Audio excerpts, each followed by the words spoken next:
Bismillahirrohmanirrohim. Rasulimiz alayhissalatu vassalam Qasvo tuyasida turib mav'izasini boshladilar. Arafot tog'ida turib o'qilingan bu xutbalari uzun bir va'z bo'ldi, go'yoki vasiyat bo'ldi. Ushbu va'zni aytganlardan keyin Rasulimiz alayhissalatu vassalam 3 oy yashab olamdan o'tgan edilar. Ehtimolki shuning uchun ham bu mav'izasi butun insoniyatga omonat vasiyat o'laroq bo'lgan bo'lsa ajab emas.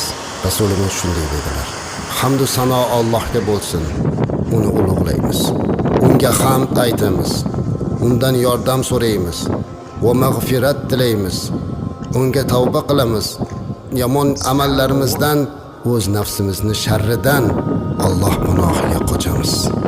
Alloh yo'lga solganini adashtiradigan yo'qdir. Olamni yaratgan u yolg'iz o'zidir. Uni sherigi yo'qdir.